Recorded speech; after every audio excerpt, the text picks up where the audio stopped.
Благодарам председателя. Почитуван колега Бедри Фазли, почитувани колеги. Пратеничката група на ВМРО ДПМН како крајно конструктивна пратеничка група и како пратеничка група која секогаш го прифаќа сето она што значи плюс за граѓаните и фирмите, ќе го прифати овој ваш амандман.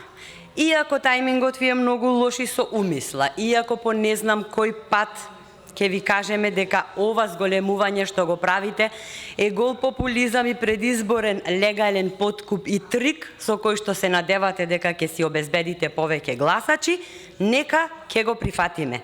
Ама и ќе ви укажеме на фактот дека со лопата го крадите буџетот, а потоа со лажичка ги манипулирате граѓаните. Откако го осиромашивте народот, откако најавивте нова такса со која трајно ќе го покачите горивото за 4,13 денари по литар, сега бесрамно нудите повеќе пари за ваучери. Многу лицемерно, колеги. Поради неспособноста на власта, околу 60.000 лица станаа нови невработени, а над 6.000 бизниси кои се најчесто семејни ставија клуч за само една година. Почитувани колеги, секоја помош за граѓаните е добредојдена, но ова не е начин со кој на вистина ќе им се помогне на угостителските објекти да имаат поголем број на домашни туристи.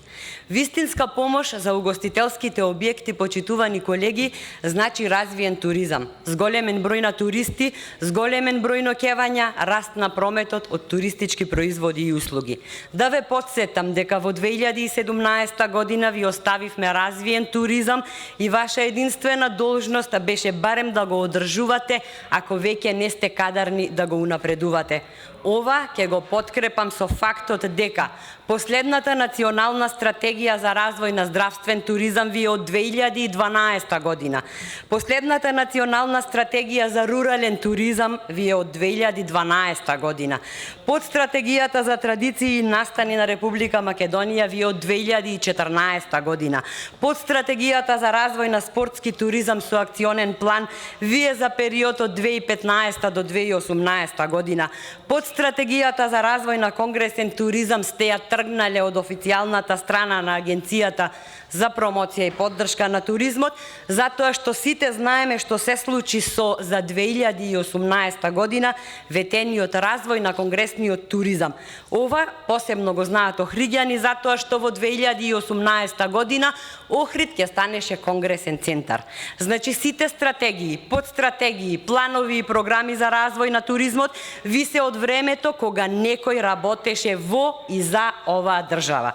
Ако вашата грижа за угостителството беше искрена и угостителскиот сектор ќе беше рамноправно вклучен во активностите за промоција и поддршка на национално ниво, ама во ниту една од рекламните кампањи што агенцијата ги има направено не се вклучени угостителите и угостителската индустрија.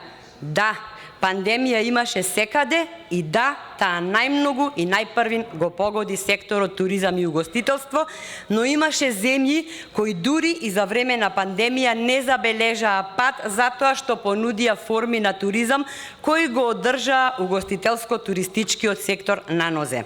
Ама кај нас веќе 5-та година наместо туризмот да биде плод на макотрпна работа и мудри политики, кај нас туризмот, а со него и угостителството и понатаму останува да биде плод на случајност. Од почетокот на кризата, некои податоци говорат дека од 4.000 до 20.000 вработени го напуштиле овој сектор. Без вистинска и континуирана поддршка нема спас за секторот туризам и угостителство. Поддршката која досега е доделена не е доволна со оглед на рестрикциите во стопанството и принудните забрани за работа. Затоа, среде пандемија треба да му се помогне на секој што има потреба, ама вие, нашиот амандман за фирмите кои имаат отворено подружница чија дејност е угостителство, го одбивте. Од Независната угостителска комора доставија иницијатива до Народна банка со која бараа деловните банки делумно да им ги отпишат кредитните обврски за да можат да ја вратат финансиската стабилност.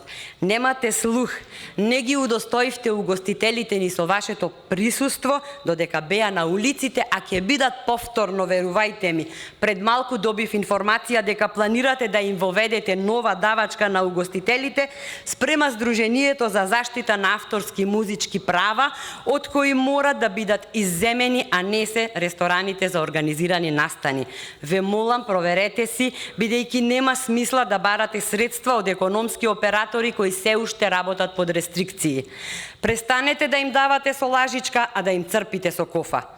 Она што вие ќе го сторите за нив, тие ќе ви го возвратат во буџетот. Не е успех да даваме ваучери, успех е да подобруваме услови за работа.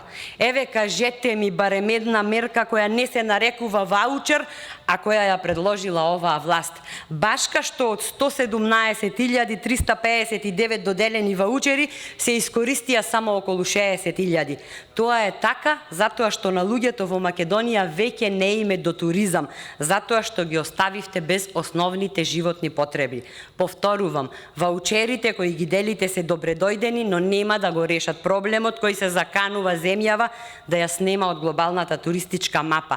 А ќе ја снема затоа што благодарение на вашата индиферентност слабеат позициите кај традиционалните пазари, а за нови никој веќе и не размислува.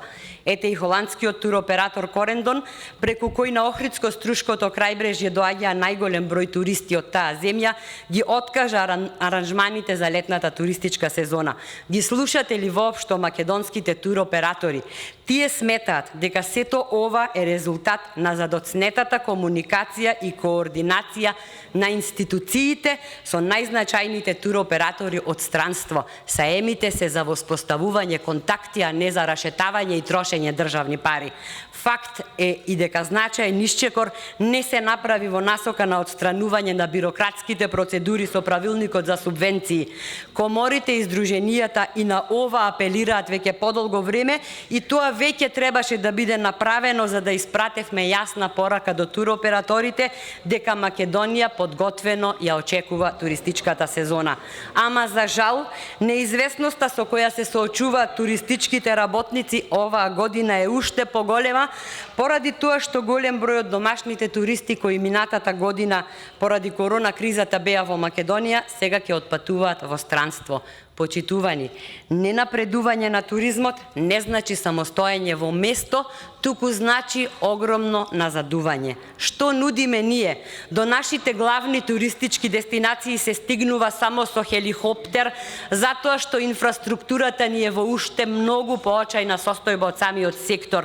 И тоа најдобро го знаат нашите мототуристи, авантуристи, за кои и патиштата се убави и угостителските објекти ќе отворат, дури и тогаш кога со закон е забрането. Господ нека ни ги чува додека јуришаат по нашите безмалку колски патишта.